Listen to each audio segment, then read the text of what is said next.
Thousands of Oklahomans remain in the dark. Thanks for joining us. I'm Kenzie Watson, and this is ENN Now. And I'm Jensen McKee. The power outages are the result of last week's major ice storm. OG&E reported more than 400,000 Oklahomans lost power, the biggest power outage in OG&E history. Crews have been able to restore power to a majority of customers, but the power company reports about 90,000 are still without electricity and could be for a few more days. On top of that, cities are dealing with the impacts of downed trees. According to the Oklahoman, Oklahoma City crews could be cleaning up the damage for the next month. More than 60 new laws took effect on Sunday, everything from domestic abuse to election laws. House Bill 3400 says that by the 2024-2025 school year, all Oklahoma high schools will make at least 4 advanced placement classes. House Bill 2804 requires that by the 2022-2023 school year, students in kindergarten through 3rd grade who are not reading on their grade level undergo a dyslexia screening. House Bill 3967 specifies Oklahoma will not enter into contracts with companies advocating for the boycott, divestment, or sanction of Israel unless a company is explicitly exempt by Oklahoma's Secretary of State.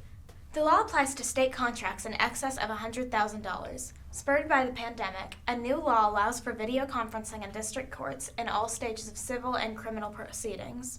Lawmakers who support the bill say it offers more flexibility for court proceedings. A 2-year-old girl has been rescued after spending 92 hours in a collapsed building after an earthquake hit the coastal Turkish city of Izmir.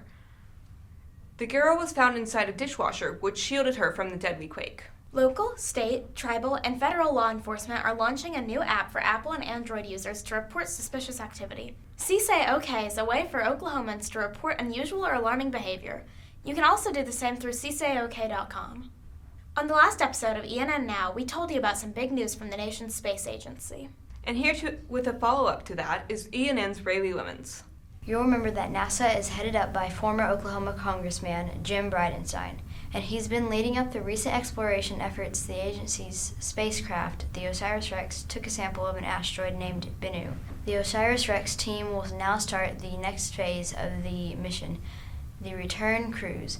The departure window opens March 2021 for the OSIRIS-REx to begin its voyage home. It is set to return back to Earth in 2023.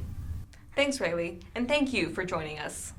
Make sure to keep checking our website and social media pages for more news from our team of student journalists.